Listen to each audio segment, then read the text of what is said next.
Premier Di Maio stamane nella Marca, tra i temi affrontati quello dell'autonomia del Veneto. Nessun rallentamento di 100 dicembre, sarà al Consiglio dei Ministri, gli fa eco Salvini. Nelle prossime settimane passiamo dalle parole ai fatti. Traffica di furti in casa, Preganziale tra San Trovaso e San Bughet, tutti nel pomeriggio, la paura e la rabbia dei residenti che ora organizzano passeggiate di sicurezza per difendersi. 60enne denunciato dalla polizia a Treviso ha lanciato biglie d'acciaio dal balcone di casa con la fionda, colpendo un 15enne che poco prima insieme a un amico lo aveva insultato. Blitz della polizia locale di Treviso in un negozio cinese in zona fiera, tra i prodotti taroccati non solo addobbi e luci natalizie ma anche stampelle ortopediche.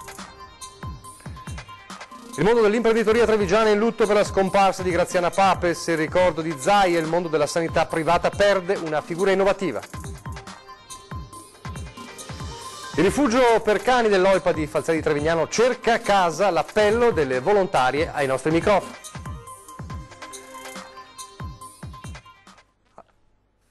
Telespettatori di Antenna 3, buonasera e ben trovati nella edizione trevigiana dei nostri telegiornali e dunque in primo piano. Parliamo della visita, del ritorno meglio, del vice premier nonché ministro del lavoro e dello sviluppo economico Luigi Di Maio nella Marca, la visita a Contarina, quindi il tema della gestione dei rifiuti, ma il tema principale che è stato affrontato stamattina, oltre a quello economico, è stato il tema dell'autonomia, con le frasi del vice premier che dice nessun rallentamento, nessun ostacolo entro dicembre sul tavolo del Consiglio dei Ministri.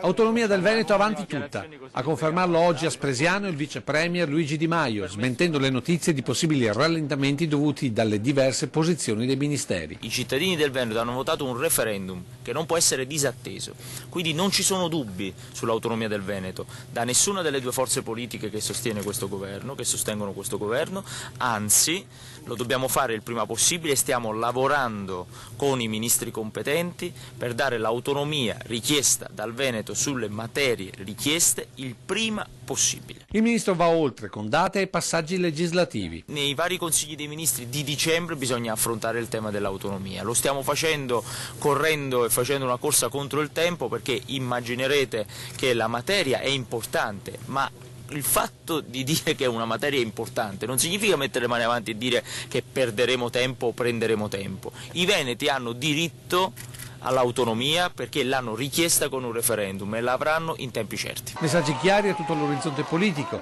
che hanno già innescato le prime reazioni, in particolare da segnalare quella dell'altro vice premier Matteo Salvini che ha affidato alla rete il commento "passiamo dalle parole ai fatti" come previsto dal contratto di governo. Ringrazia per il forte segnale lanciato dai due ministri il governatore del Veneto Luca Zaia, che sottolinea come l'autonomia sia richiesta da 2,5 milioni di veneti che si sono espressi nel referendum e che il progetto completo e complessivo della richiesta delle 23 competenze sia sul tavolo del Presidente del Consiglio Giuseppe Conte dal 2 ottobre. Ma non è l'unico tema trattato dal ministro Di Maio, che ha commentato così gli ultimi dati negativi sull'economia italiana. Se l'economia rischia di fermarsi, noi dobbiamo fare una manovra che mette soldi nell'economia. Con questa manovra mettiamo 37 miliardi. E a un Veneto, regione critica nei confronti del reddito di cittadinanza, il ministro ha risposto così. È una misura che darà soldi solo alle persone che vorranno mettersi in gioco per trovare lavoro. È una misura di politiche attive del lavoro che tra l'altro darà sgravi alle imprese che assumeranno dalla platea del reddito di cittadinanza. Quindi se un'impresa assume da chi prende il reddito avrà uno sgravio fiscale pari al reddito di cittadinanza che prendeva quella persona, che ovviamente non prenderà più. Ministro che ha confermato le agevolazioni e le attenzioni alle piccole imprese. Fondo di garanzia, Industria 4.0, iperammortamento, superammortamento, sono tutti strumenti che ci saranno anche l'anno prossimo, però li sto riorganizzando per le piccole e medie imprese. Adesso creiamo una esclusività di questi strumenti, di queste opportunità per le piccole e medie imprese. Imprenditori che ha incontrato in questi giorni in Veneto Di Maio hanno risposto poi con una nota in queste ultime ore, parlando di incontri importanti e fruttuosi con il ministro Di Maio, quindi di fatto sancendo una riapertura del dialogo dopo le criticità degli ultimi mesi. Dicevamo, Di Maio a Contarina è tornato nell'impianto simbolo della Marca trevigiana anche il simbolo di quel modello veneto di gestione dei rifiuti lanciato proprio dallo stesso Di Maio nelle scorse settimane.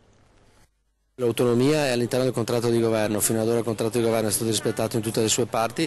Noi da parlamentari veneti è la cosa che stiamo aspettando con maggiore quasi ansia, direi, e quindi prima arriva, noi prima la votiamo. C'era anche il parlamentare ed ex segretario provinciale della Lega Trevigiana alla visita del ministro Di Maio nell'impianto di Contarina di Spresiano. Ed è un'esperienza che fa vedere che oltre alla buona gestione sia sociale che anche politica c'è anche il coinvolgimento della sensibilità dei cittadini che nella differenziazione hanno dimostrato di essere davvero bravi. Consapevolezza dei trevigiani ammirata dal ministro che vorrebbe esportare il modello di marca a tutta Italia partendo da una leva economica. Semplicemente permettendo alle famiglie che producono rifiuti ogni giorno di pagare una tassa dei rifiuti in base ai rifiuti prodotti. Non è la prima visita del ministro che oggi ha voluto toccare con mano l'impianto innovativo per il recupero dei pannolini. Così innovativo da essere ancora di fatto fermo perché non esistono le norme che regolano il risultato di questo riciclo. Come sempre la tecnologia corre più velocemente delle leggi e adesso è importante in un decreto con urgenza che riguarda la semplificazione delle aziende e i processi produttivi, aggiornare le leggi alla tecnologia e quindi nel decreto di mercoledì potremo finalmente sbloccare la possibilità per questi macchinari di lavorare a pieno regime e riciclare i pannolini dei nostri figli. Annuncio accolto con soddisfazione dal Presidente di Contarina. L'attesa è stata lunga, speriamo veramente che sia un parto felice. Presidente che pur puntando sul riciclo considera gli inceneritori parte importante della gestione dei rifiuti. Io credo che servono tanti impianti, soprattutto se vogliamo fare del rifiuto una risorsa. Comunque ho la convinzione che non tutto il rifiuto è riciclabile, c'è una parte del rifiuto che non è riciclabile che quindi è bene che non finisca in discarica e quindi avrà bisogno di inceneritori. La cronaca adesso, continuano purtroppo le raffiche di furti nelle abitazioni, bersagliata soprattutto nelle ultime ore Preganziola, soprattutto San Trovaso. Sembra passata l'epoca in cui i ladri entravano in azione di notte o a tarda sera. Sempre più frequenti, infatti, le denunce che parlano di furti messi a segno o tentati a pomeriggio inoltrato, quando scende il buio, come accaduto ieri intorno alle 17:30 a San Trovaso, quartiere di Preganziola, nell'ultimo periodo preso di mira dai banditi quasi quotidianamente. I malviventi sono entrati in questa abitazione all'interno di un residence di Largo Fratelli Rosselli. In quel momento il proprietario non era in casa. Il settantenne è ancora scosso a raccontarci quanto accaduto il figlio. Eravamo tutti fuori, siamo rientrati nel giro di un quarto d'ora, però abbiamo trovato l'allarme con gli avvisi e tutte le segnalazioni del caso. Stando alle impronte ritrovate sul pergolato in giardino, sembra che i banditi prima di entrare qui siano passati in altre abitazioni. Dopo aver fatto altre due case vicino alle nostre, hanno provato a entrare nella nostra, è partito l'allarme e si vede che quello ha avuto una deterrenza perché li ha fatti scappare velocemente, sono entrati solo su una stanza, poi devono essere fuggiti prontamente. In altre case vicine invece sono entrati in modo un po' più pesante. Ad essere spariti dalla casa della famiglia Lubian alcuni oggetti, soprattutto dal grande valore affettivo, e ora resta la paura. È un po' scosso e scocciato più che altro anche della situazione. Il disagio è aver avuto qualcuno che è entrato nella tua abitazione, questo sì, al di là dei danni che insomma per lo sfondamento delle finestre. Probabilmente i banditi sono poi fuggiti attraverso questo sottopasso pedonale che attraversa i binari della stazione e sbuca dall'altra parte di San Trovaso, a pochi metri da via Comisso, dove sempre ieri intorno alle 18:20 i ladri, forse la stessa banda, sono entrati in azione in un'altra abitazione. Nella vicina frazione di San Bugè la situazione sembra simile. Abbastanza triste, diciamo, perché ultimamente i ladri ci sono sempre la domenica. A parte l'ultima domenica, per 3 domeniche consecutive sono venuti con orario intorno tra le 18 e le 21. Uno dei colpi è stato messo a segno anche nella casa della vicina, della signora Cipriani. Fortunatamente da lei non sono riusciti ad entrare, però la paura è stata tanta. Lei ancora, se ci pensa, è scossa. E proprio qui a San Bugè si pensa di trovare una soluzione, ci si organizza con misure da adottare contro i ladri. praticamente tutti i giorni e anche più abitazioni nello stesso giorno. Siamo tutti preoccupati, in apprensione, perché questa è una situazione di estrema emergenza e la cosa che salta all'occhio preoccupante è che avviene tutto nell'arco più o meno degli stessi orari, dalle 5:30, 6 del pomeriggio alle 8 di sera. Cresce la preoccupazione tra i residenti da San Trovaso a San Bugè. Proprio qui ieri sera i cittadini si sono riuniti per confrontarsi e cercare insieme misure da adottare contro i continui furti. Un primo incontro a cui ne seguiranno altri. Martedì 4 dicembre alle 20:30 presso l'oratorio di San Bugè, dove noi del Comitato Preanza al Viva incontreremo i residenti di San Bugè che ci hanno chiamato all'appello per manifestare la loro preoccupazione sui continui furti. Sensibilizzare i cittadini sui comportamenti da adottare, come tenere le luci esterne accese, dotarsi di sistemi di allarme, controllare e segnalare eventuali situazioni sospette. E va proprio in questa direzione l'iniziativa che il Comitato Preganzio al Viva sta valutando di organizzare. Fare un controllo del territorio tra di noi, prestare attenzione se vediamo qualcosa di sospetto, segnalarlo alle forze dell'ordine. Fare delle ronde, insomma. No, non sono delle ronde vere e proprie, perché lo spirito è diverso. Noi non possiamo sostituirci alle forze dell'ordine, possiamo collaborare. Un sessantenne denunciato dalla polizia a Treviso lanciava delle biglie d'acciaio con una fionda contro dei ragazzini. Sentite perché. Ha chiamato la questura raccontando di essere stato colpito da una biglia d'acciaio lanciata dal balcone di casa da un signore in zona stazione ferroviaria a Treviso. Vittima dell'episodio accaduto nel tardo pomeriggio di ieri un ragazzino di 15 anni. In pochi minuti le volanti arrivano sul posto e ascoltano il sospettato per ricostruire quanto successo. Inizialmente il trevigiano sessantenne racconta solo di aver avuto una discussione con i ragazzini che lo stavano importunando, ma successivamente l'uomo ammette di aver impugnato la sua fionda, poi consegnata spontaneamente agli agenti, di essersi affacciato dal balcone e di aver colpito alla testa il ragazzino. Il sessantenne ha poi spiegato alla polizia di essere stato già in passato vittima di insulti e offese da parte dei due quindicenni e questa volta, di fronte all'ennesimo immotivato episodio, di aver perso la pazienza e di aver reagito, ammettendo poi di averlo fatto in modo spropositato, con il rischio di aver potuto provocare conseguenze più gravi. Il sessantenne, senza precedenti penali, è stato denunciato per lesioni aggravate a danno di minori.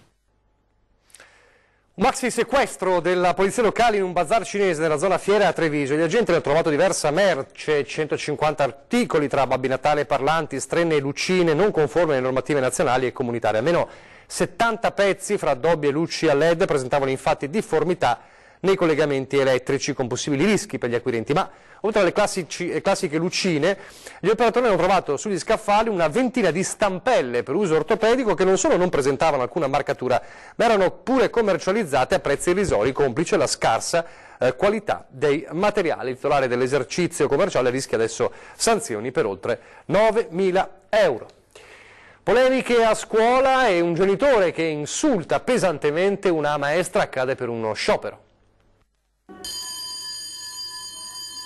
Quando ieri mattina al suono della campanella è stato comunicato che la classe della figlia avrebbe terminato le lezioni un'ora prima del dovuto a causa dello sciopero, un papà non è riuscito a trattenere la rabbia e ha rivolto insulti contro la maestra, che ha ritenuto responsabile dell'uscita anticipata della figlia, senza sapere in realtà che l'insegnante in questione non aveva aderito allo sciopero, ma semplicemente non lo aveva annunciato in modo preventivo e così si era presentata alle 8, confermando la propria presenza come previsto dalla legge. Ma avendo dovuto far lezione dalle 9 alle 13 e avendo iniziato un'ora prima, il suo orario è slittato. Il papà ha reagito comunque scagliandosi contro la maestra, il tutto davanti ad altri genitori e bambini in attesa di entrare in classe. La maestra interessata non ha sentito nulla, ma ad informare dell'accaduto l'istituto è stato un altro padre che ha assistito alla scena e ha cercato di calmare il genitore. Ma una volta a casa ha deciso di mandare una mail al preside per avvertirlo di quanto accaduto ed esprimere la sua solidarietà all'insegnante e all'intero corpo docente. Lutto nel mondo dell'imprenditoria veneta per la morte di Graziana Papes, spentasi ieri sera all'hospice Casa Antica Fonte di Vittorio Veneto a causa di un male incurabile. Con l'elianese Doc, 67 anni, impegnata per oltre 35 anni nel mondo della sanità privata, nel 1982 aveva fondato il Centro di Medicina, gruppo della sanità privata e convenzionata, e nel 1986 aveva fatto realizzare la prima sala operatoria privata per la chirurgia plastica in provincia di Treviso. A ricordarla fra gli altri in queste ore il governatore Luca Zaia, che ha detto con la sua scomparsa il mondo della sanità privata veneta perde una delle sue rappresentanti più autorevoli e innovative. Nelle prossime ore verrà fissata la data dei funerali. E a proposito di imprenditoria, di futuro dell'imprenditoria, del mondo anche sociale, la CISL si è interrogata, la CISL di Treviso, sulla Europa, sui pericoli di una uscita dall'Europa. Sentiamo. Il futuro legato all'Europa, le criticità ma anche le opportunità, una riflessione importante che ha voluto la CISL di Belluno Treviso. Questa mattina il Consiglio Generale si è riunito per affrontare questo tema. Oggi più che mai, ha spiegato il segretario generale Cinzia Bonan, il progetto europeo sta vivendo la più grande crisi politica dall'anno della sua Costituzione. Per il futuro dell'Europa tutti si devono impegnare, parti civili, politica, perché non possiamo perdere quello che è stato il nostro impegno in tutti questi anni. Un momento questo che preoccupa non poco il sindacato. Le tensioni che ci sono col governo di tipo economico-finanziario, che non devono ovviamente cancellare relazioni, rapporti di unità tra i popoli. L'uscita dell'Italia dall'Europa sarebbe davvero un colpo durissimo, spiega. Sarebbe una cosa terribile per il nostro paese, ci porterebbe indietro a uno status come l'Albania, tenendo presente che l'Albania sta facendo di tutto per tornare in Europa. Sicuramente la nostra Europa non può essere basata sui mercati, sulla finanza, ma deve tornare a dar valore all'Europa della solidarietà, delle libertà e del rispetto reciproco delle proprie esperienze e delle proprie storie. Cinzia Bonan poi sottolinea i benefici che hanno ottenuto i lavoratori italiani. Ricordo sempre che se abbiamo salvato tanti posti di lavoro durante la crisi lo abbiamo fatto con i fondi sociali europei. Chi dice che l'Europa non ci dà i soldi dice una mezza verità, perché noi abbiamo diritto se ce li andiamo a prendere, se li lasciamo là non ce li danno con un automatismo, pertanto dobbiamo lavorare di più perché quei soldi sono necessari oggi in questo paese per farlo ripartire.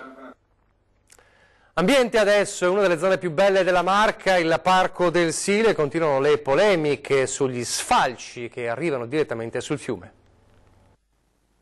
Continuano ad arrivare alla centrale di Silea gli sfalci riversati sul Sile e continua a non muoversi nulla sull'impianto di recupero costruito a lato delle griglie salvaturbine. Il cartello racconta da solo la storia di questo manufatto, pensato 20 anni fa, realizzato in un anno e che avrebbe lavorato un anno prima di diventare d'estate una boscaglia e d'inverno questo triste spettacolo ai tanti che passeggiano lungo Sile. Eppure, seppur in vecchio conio, l'abbiamo pagato 280 milioni di lire e sono 144.000 gli euro che servirebbero oggi per farlo funzionare un anno intero. Poi ci va aggiunta la somma per rimettere in moto gli ingranaggi arrugginiti, i nastri trasportatori con le piante che ci sono cresciute sopra e quelle che hanno avvolto la gru che doveva caricare i rifiuti verso il riciclo dell'umido. Tutto fermo, dimenticato, ma non da Casier, che puntualmente gli sfalci se li ritrova sul porticciolo. Al sindaco Giuliati, che ha chiamato in causa la regione, peraltro proprietaria dell'opera, gli fa eco il comune di Treviso, colpevole in parte degli sfalci. Non possiamo pretendere chiedere ai nostri cittadini di incamerare il verde che tagliano e lasciare invece che pubblicamente vada lungo il Sile le erbe che noi andiamo a tagliare. Per l'assessore, oltre che convincere la regione a rimettere in moto lo scolmatore, occorre chiedere a Contadina di alleggerire i cittadini che vivono lungo il Sile del costo di asporto del verde, che troppe volte, e proprio per questo, anziché finire nell'impianto di Trevignano, inizia, come si vede, la lenta navigazione verso il mare. Un appello per trovare una casa a tanti cuccioli e non, fra pochissimo, dopo la pubblicità.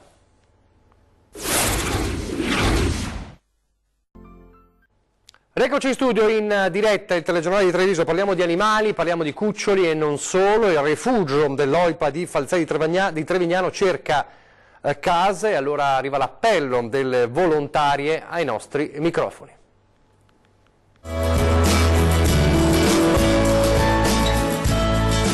Due scriccioli di cani, due storie diverse di abbandoni e maltrattamenti, ma nonostante tutto loro hanno trovato la fortuna di essere raccolti ed amati dalle volontarie dell'OIPA. Scodinzolano e con gli occhietti cercano loro le ragazze che gli hanno ridato la vita.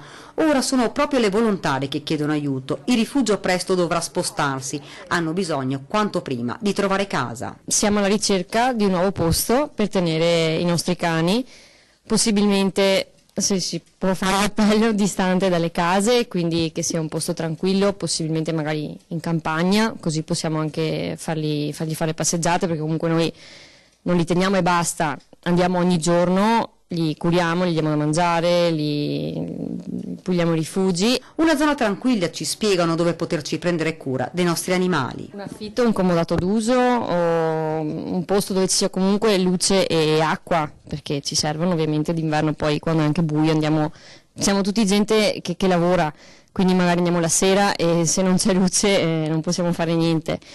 E sia appunto un posto dove sia distante dalle case, che non disturbi, perché poi appunto se abbaiano magari danno anche fastidio, giustamente noi non vogliamo più muoverci, vogliamo trovare un posto che sia definitivo. Nell'area dove si trova attualmente il rifugio non possono più stare e da gennaio i volontari dell'OIPA sono costretti a lasciare momentaneamente i cani in una pensione. Noi da gennaio li dobbiamo spostare in una pensione dove possiamo andarli a trovare solo 4 volte a settimana, neanche tutti i giorni, e lì insomma sì, li teniamo, ce ne prendiamo cura come abbiamo fatto fino adesso, però è diverso, ecco, non è nostro. Non vogliamo sostituirci ai canili, ci dice Giulia, noi li prendiamo, li curiamo e speriamo sempre che qualcuno si innamori di loro e che prima o poi i cancelli del rifugio si chiudano e che per ognuno di loro si apra la porta di una vera casa.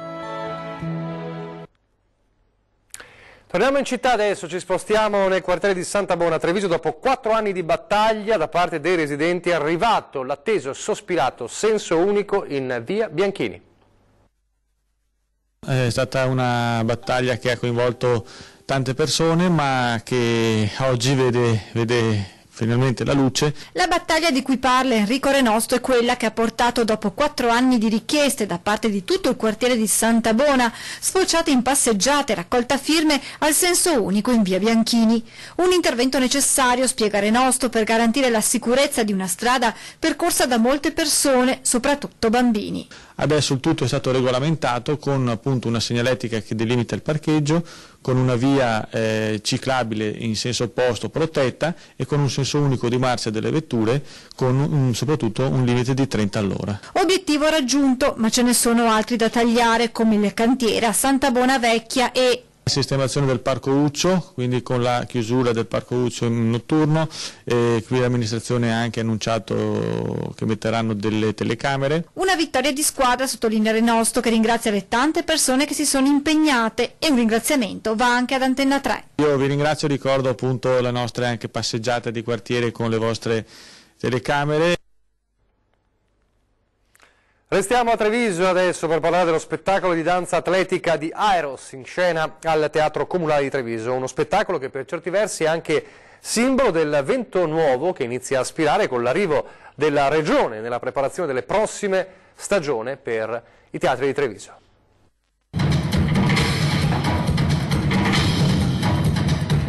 Abbinare la disciplina sportiva alla musica e alla danza. È questo Aeros, lo spettacolo di scena in questo fine settimana al Comunale di Treviso. Ed è forse un po' anche l'immagine del vento nuovo che inizia a spirare per i teatri trevigiani. Uno spettacolo di transizione tra Fondazione e la Regione che con arte vegna raccoglie il testimone dei prossimi calendari di lirica, prosa e danza per Treviso. Energia e dinamicità che per primi si augurano gli spettatori del Comunale del Monaco, affezionati al loro teatro, anche quando alcune scelte, quando si chiudeva il sipario, lasciavano perplessità e un po' d'amaro in bocca. Non così per questi danzatori, capaci di avere i propri virtuosismi del proprio corpo, come nella sottile seduzione tra uomo e donna.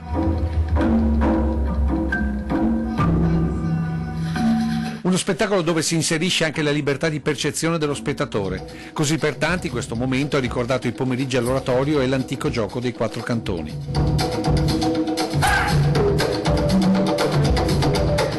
Geniali le coreografie di 3 maestri di Aeros, Edzalov, Parsons e Paddington, che plasmano la forza e la disciplina ginnica degli atleti della Federazione di Ginnastica Rumena avvolti nei costumi disegnati da Missoni, trasformandoli nei pistoni e negli ingranaggi di un motore. Atleti che dimostrano come per alcune figure non occorre nemmeno la musica. Altrettanto geniale l'uso della proiezione, trasformando il palcoscenico in un'enorme piscina. Ritmi, idee, emozioni di un comunale che con queste proposte vuole ribadire al pubblico trevigiano quello che si dice ad ogni apertura di sipario. Qualunque cosa accada, lo spettacolo deve andare avanti. E così sia anche per i teatri di Treviso.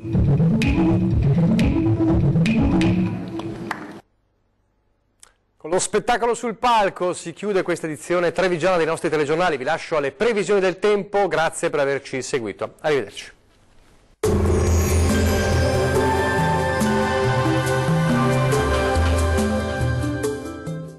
Tonus Laboratorio del Piede, centro altamente specializzato nella costruzione di plantari su misura, dedica nuove tecnologie di rilevazione dei carichi posturali per dare voce alla filosofia di benessere che lo caratterizza. Ben ritrovati al meteo. Tempo in genere asciutto sul nostro paese, ma non si esclude una lieve instabilità.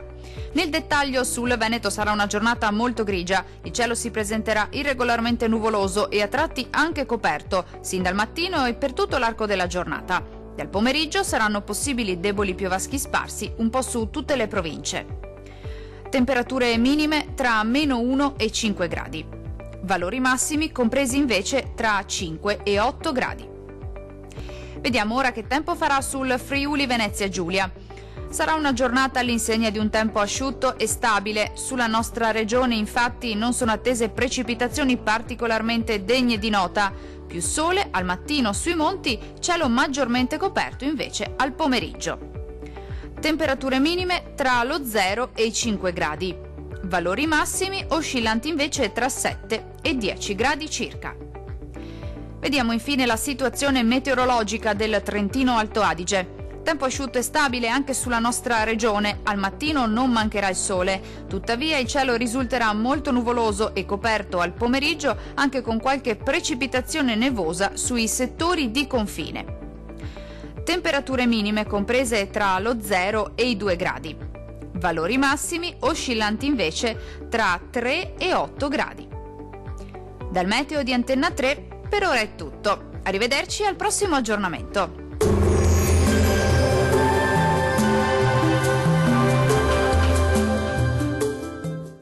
Tonus è il miglior negozio di calzature e moda comoda. Qui troverete il più vasto assortimento di calzature Fratelli Tomasi, eleganza e comodità, perché camminare è vivere.